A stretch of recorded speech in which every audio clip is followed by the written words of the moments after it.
Okay, so hello, my name is Mordred Viking, and I'd like to welcome you to this stream of Europa Universalis 4. This is Anbennar, and we have got 20-something players here playing at the moment. So if we flip over to the play map mode, we can see that we have got, and I'll just do these introductions very quickly because there is a player war going on. We have got Bioscarvo, played by Zale. We've got Atos in Magarmar. Over here, we have got Arkmil in Adenica. Over here, we have got Bjornvar in Conwell. Down here, we have got Kalinicus in Vanrahar, which is... I don't know. Oh, Vanrahar is over here in not India. Right, I remember. Thieving Arrow, played by Cold Rage, in here. We've got Commander Faceless in the Gnomish Hierarchy. Over on the side here, we've got Darkfighter in Great Hoof, which is down here. One of Atos's vassals. Then we have got that guy in Arboran. Oh no, I can't scroll around. Oh yes, I can, very, very slowly. Over here. We've got Dominic Imo in Ebethil. We've got Envy Crusader in Dirkeon, which is the Greeks. We'll scroll over there very, very slowly. In fact, no, we won't. We'll say Cyanvar is Helena, which is the Wood Elves. Then we've got Rezenkand, which is also in the New World, Inquisitor. We've got Vern by Kerberos. Down here, we've got Mind Boy Neckliffe, also in the New World. Oscar and Marhold, which we can see over here. We've got Fau in Karuvia. If we just move this over, we can see that Karuvia is down here on the side. We have got Professional Street Mugger in the Small Country. Rarely up in Bjarnrik, up there in the north. We've got Rebel Thunder in Yordland, which is New World. We've got Red Centaur in Shirkokli. Not actually sure where that is. Smithington in Anbencost, which is over there. We've got TAP Sadist in Giberd. Tanya over in Oslam Azdir, which are the Ram Dwarves. The Kaiser in the Phoenix Empire. And then Torshin in Rubenair in New Lorent. So this is Tanya with the Ram Dwarves, and then the Kaiser in the Phoenix Empire. Then if we just scroll over very quickly to the New World, we have got Dagathion, which is Envy Crusader. We've got Inquisitor in Rezenkand. We've got Mindboy in Neckliffe. We have got... Right, that was one country that I didn't know where it was. Oh, Shirkokli. So that's one of the centaurs again. So Shirkokli and Great Hoof are vassals of Magalmar. Shirkokli and Great Hoof being centaurs, Magalmar being ogres. Right, I have realised that we don't currently have any sound going. There we go. Let's watch Helena be in eternal war for another 4 hours. Yes, so this is the big news of the session. We do have this war which is currently ongoing. Oh, Jabeard's in a war. I'll have to check to see who that is. So we've got Anbennar... No, sorry, Arboran and Karuvia fighting against the Wood Elves and the Phoenix Empire. Small Country is funding the Arboran side pretty heavily. We've got Adenica and Marhold kind of sitting on the sidelines because they were beaten up by Cryanvar and Arboran before this conflict broke out. This is ostensibly to return the lands which Cryanvar took from Marhold, but we shall see if that still actually happens. So, who is in this war? Giberd. Who are you fighting? Cryanvar, Begans Expedition, Phoenix Empire. So, Giberd has actually joined the side on Arboran. Was Giberd already in that fight? I don't think they were. Where are your armies?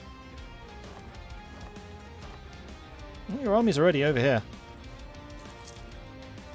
Huh. I did not remember that Giberd was in that fight, but apparently they are. Sorry! And Aratos has formed Ancardia.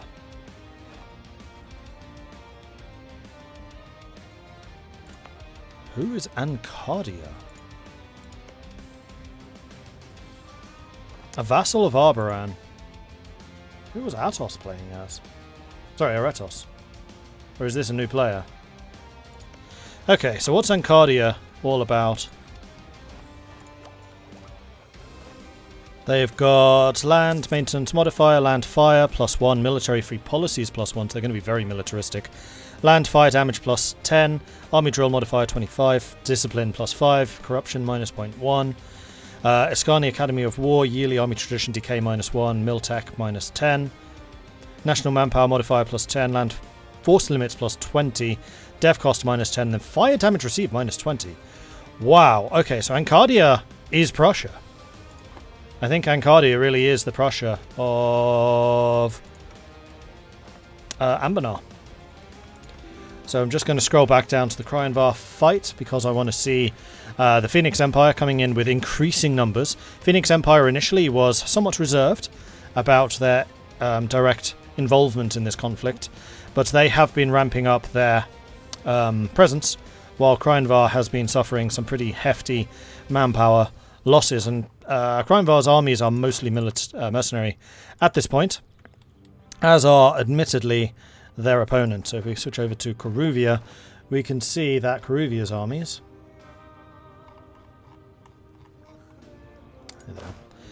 regular, mercenary, mercenary, mercenary, mercenary, and mercenary.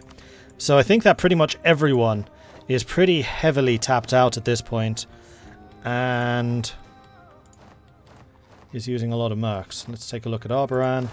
Mercenary, mercenary, mercenary, not mercenary, not mercenary, mercenary, mercenary.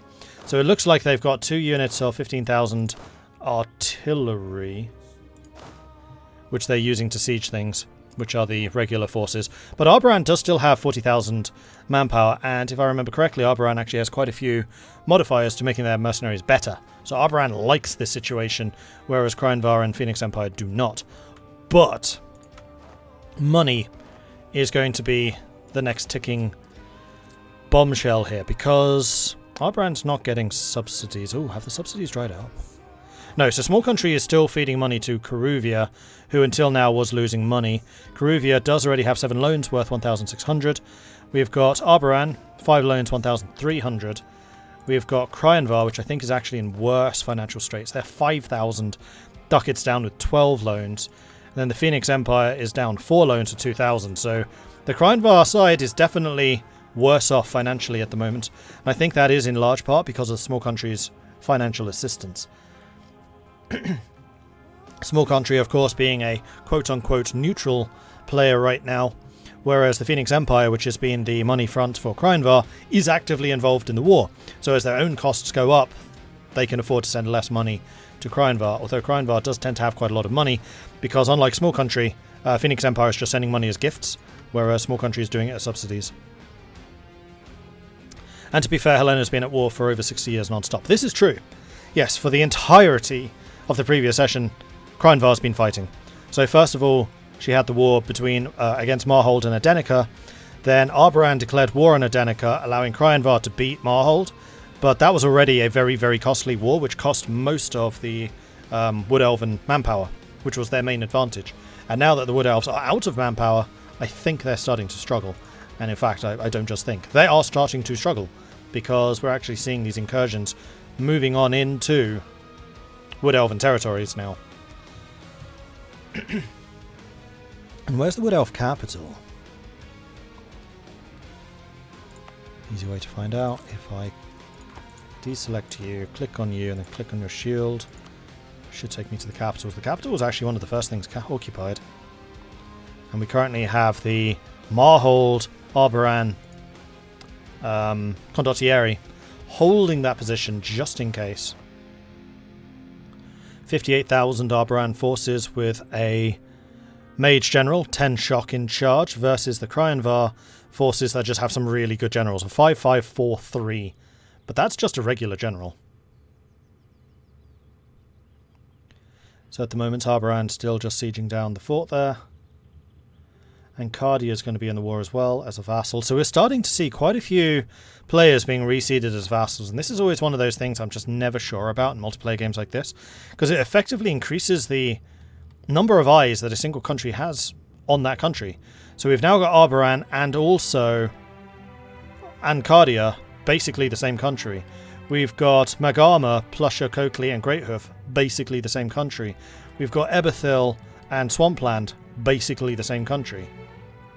It's basically co-oping under a different name. And that seems to me to be a pretty big advantage. I give the Lake Fed forming before 1550 at this rate. So the Lake Federation is super freaking close to Confederation. If we go and take a look at Vajagiv. Is the Vajagiv player not here? Oh no, Vikes is here. Okay, so Vikes is done through missions, and if we scroll right down to the end of the mission tree, we can see that they are already at Fate of the Conquered, so it just needs to complete this. Needs 150 admin power, and then that's it. Click. Oh, and they need to lose the Writing the Constitution modifier.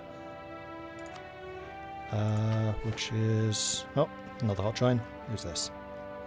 Red Centaur of Shokokley, I believe. So while this is loading up, how are you all doing? Hope you're having an excellent day so far. And for those of you who arrived with Hjalmar's raid, I'm so sorry you did not hear me saying hello. I actually separated myself out from the Discord chat to purposefully say hello, and then realised I had not unmuted myself after the fact. So I do apologise. I'm glad that chat were talking to you and telling you what was up, talking about the tech issues. I was telling you myself, but obviously you couldn't hear it. Okay, so if we switch back over to Vajagiv, Writing the Constitution until 43, so it's only a year. And then once that's done, needs 150 admin, and then boom, Lake Federation united. And that's going to be a significant shift in the balance of power. I was watching Torshin's political overview video at the end of last session, and he was saying that Lake Federation, who are currently not even on the Great Power list, down with just 240 development, will probably skyrocket up to first place. Which is going to be quite the shift in the balance over here, where Magarma has been making slow but steady progress in conquering the Forbidden Plains out here, but now he's about to have another major rival rising up, and this may also shift some of the balance of power regarding the Phoenix Empire, because Black Charge and the Phoenix Empire, Jadari being one of their vassals, are actually just separated by Mulan. They have one buffer state here. That's it. What do you call a dozen elves? 12s. Oh no, we're missing a battle. So we've got 130,000 against 140,000. This looks like it is going to be an Anbennar Arboran victory. Saranvar are just losing enough troops. We've got a secondary attack, which are some of the Crownvar reinforcements coming in. We've got the Phoenix Empire reinforcements coming in as well. But both of those are going to be fighting against the full stack of 130. Looks like the Phoenix Empire was trying to cancel the move there, but they were unable to do so. And we've now got 30,000 against 130,000 with another 16,000 coming in. They do at least have some decent artillery support, but there's just too many enemies here, and they're going to be retreating from this fight as soon as they can, I suspect. And there they go. So that was another critical Arboran victory. And you'll be happy to know that I reported the bug where these don't actually sort properly, and they're definitely not chronological. They should be in the next update. But where was that battle actually fought? And let's see how much war score that gained. That was Tyrian. This one. Nope, that was not Tyrian. Must have been in here. Viertain.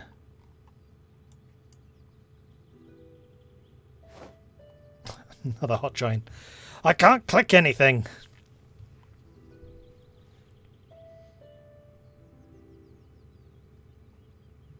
We have a Slurfen coming in. Slurfen being Swampland. Ah, yes, the Eberthil colony.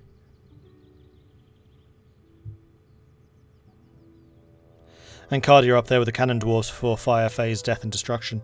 I think the interesting thing about Cardia is the fact that they take less fire damage. So yes, they'll do some more because of good generals and good discipline, but they take less damage in the late game. And I think that's going to be a really important trait. Because fire damage, like if you had them coming up against the Cannon Dwarves, I would actually put my money on Ancardia, because the Cannon Dwarves are doing 20% less damage. That's significant.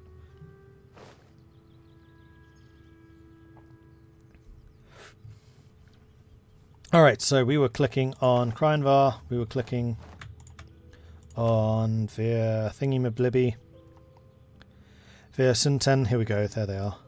181,000 against 154,000, minus 5 war score swing. So currently, Arborand's side are now plus 12 from battles. Previously, that was in Krynvar's favour, but this war is definitely switching against Krynvar. They're trying desperately to guard this glade by glade, but they've got to be tapped out of power at this point.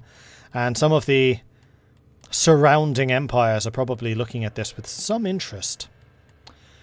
So, when was your button press due to be? January 43. So we need to... Chat, yell at me in January 43.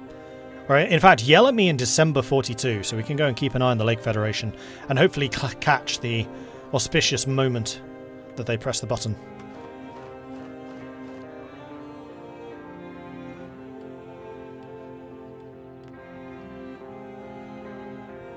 Morodic separatists. These are probably all separatists, they are. So if we just take a look at Krynvar's situation here, the Morodic separatists are still 26% towards enforcing their demands. That is ticking up, however, over time. And there's also some Rosanda separatists. And in fact, if all of this splits out just freely, then that means that the Arborand side can demand something else in the war score, from the war score, maybe expanding Karuvia's territory. So letting this manual or automatically separate might actually be a good thing for them. The Federation unites one nation at a time, so it does take a few months. Ah, okay. Good to know. I've never even played in that region, so I have no idea. Presumably December will have the 12 after it. Yes. I must admit I have not learned the in-game months, I always just go by the number.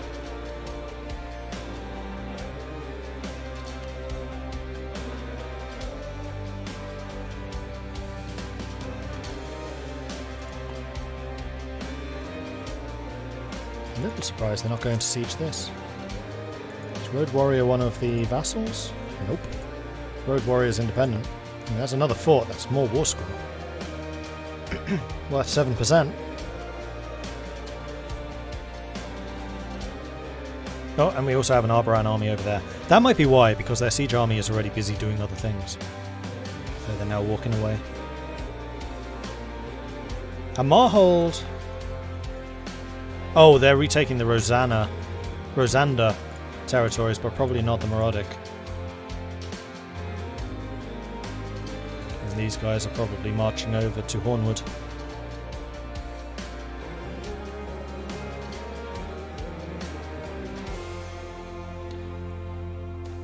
It's like all of those people who haven't memorized The Lord of the Rings and the appendices. True. Furious Flagellant Frenzy. That's some nice alliteration right there.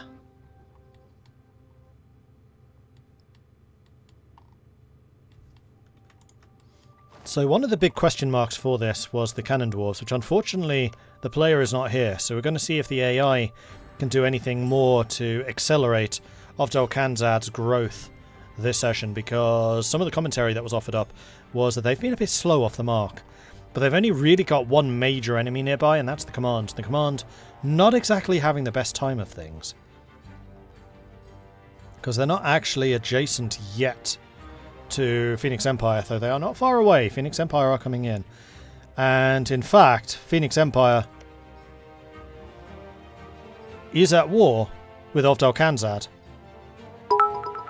So we've got... Okay, this is very interesting. So Varanra has actually pressed the button and has jumped in the fight themselves and is fighting against the Phoenix Empire trying to take out Jadari. I'd completely missed that. There they are. Yep, Varanra.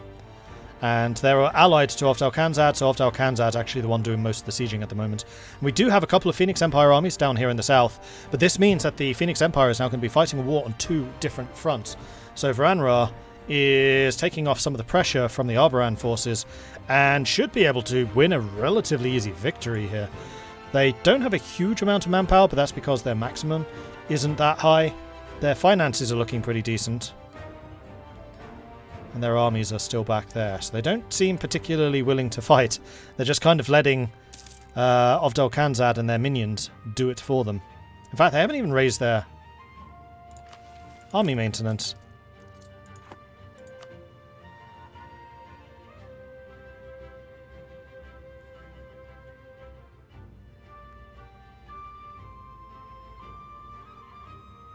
And this is a war they declared.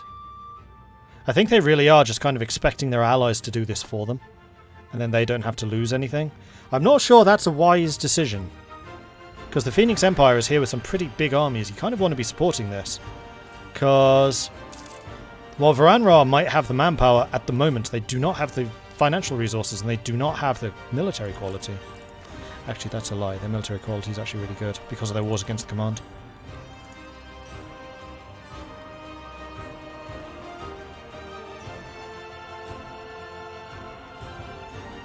Oh, no. I was, focused on other things. Thanks, chat. And there it is. The Triunic Nazur Bok. And they are immediately not advancing, but we are starting to see the little blobs of blue changing as more and more of the nations join them. Oh no, that's them. Soldatsat. Sojasat.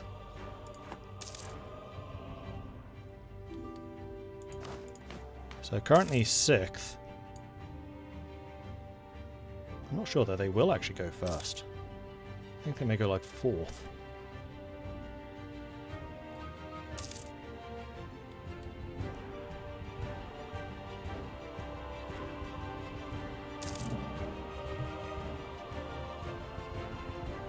Sorry, I felt that the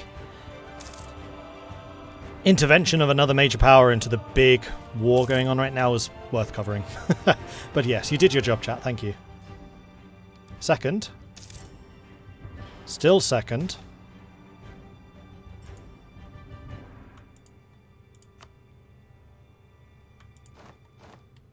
Still second.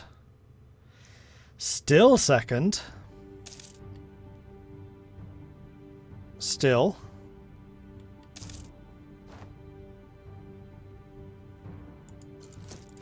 Oh no, now they're first. It wasn't updating. So yes, Soldiasat is indeed the greatest nation in the world now. And what are their abilities like? So they've got trade efficiency plus 15%, naval force limit plus 20%, governing capacity plus 20%, and that is something we will need to take a look at. They've got colonist plus 1, global settler increase plus 20, shock damage received minus 20, so that's going to be really good fighting against Magama and the Centaurs, who do mostly shock damage. They've got trade steering plus 25, ship trade power plus 20, heretics and heathens cause no penalties, morale of armies plus 10, reduced morale damage taken by reserves 50%. That's really good. That's going to allow them to fight with really big armies. The price of a mile. Sabaton reference, I like it. Institution spread plus 20%, and then morale of navies plus 10, and national sailor modifier plus 20. And their maximum manpower is 143,000, but they've actually got 400,000 in the bank at the moment. Their military force limits are 142. They've suddenly just built up to 75, as they are going to have a couple of rebel issues. More than a couple of rebel issues. And they now have a new focus tree. Mission tree.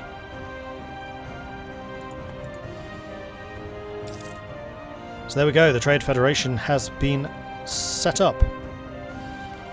Lake Fed is honestly OP as all heck, such a fun nation to play as when you form them. Well, it's definitely a long path to forming them, in which time they are very, very vulnerable.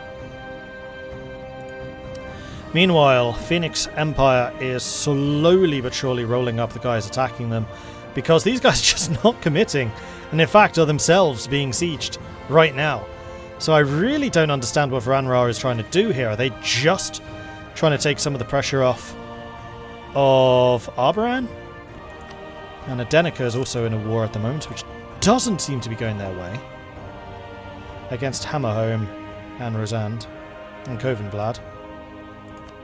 That is probably a coalition.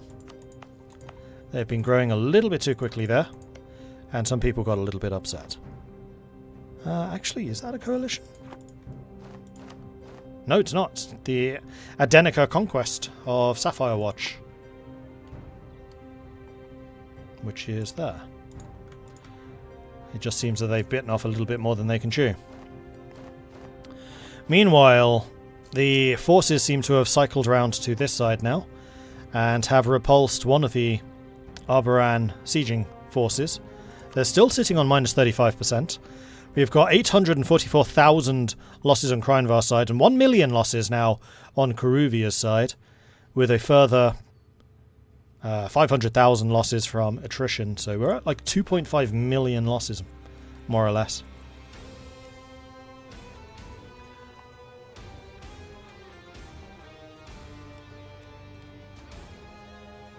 I really don't understand what these guys are doing.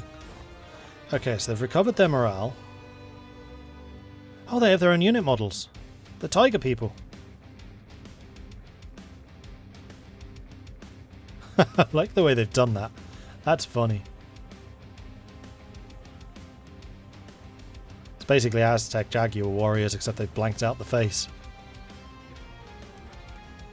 Nice. I'm looking forward to seeing Anbennar rolling out more of the unit models. Because they've done it now for the Orcs, they've done it for the Indians. I wonder who else is going to be left. Meanwhile, Tanya is currently fighting against Frozen Moor, and we did see that a group of people have ganged up against Frozen Moor, including Bjarnrik. So these two trying to split the lands between them. And Ovdal Asdir, since they won the war against Relskalka, is looking a lot stronger. Relskalka, of course, moving to a different nation because they got double-teamed effectively. Oslam Asdir was super close. It was basically a stalemate. Then Ovdal Asdir, sorry, not Asdir, Ordelam got involved and swung the scales pretty heavily. And then we have the small country who are fighting against Viteskter and Crothans. They're attacking up here, trying to expand a little bit more towards Goward, which I think is a really good move. Unfortunately, I feel like the Gnomish hierarchy has been caught snoozing a little bit, because Westmoors is a Bjarnrik vassal, and Bjarnrik has completely cut them off. So small country who probably wanted to expand into Goward have just been cut off and are not able to do so.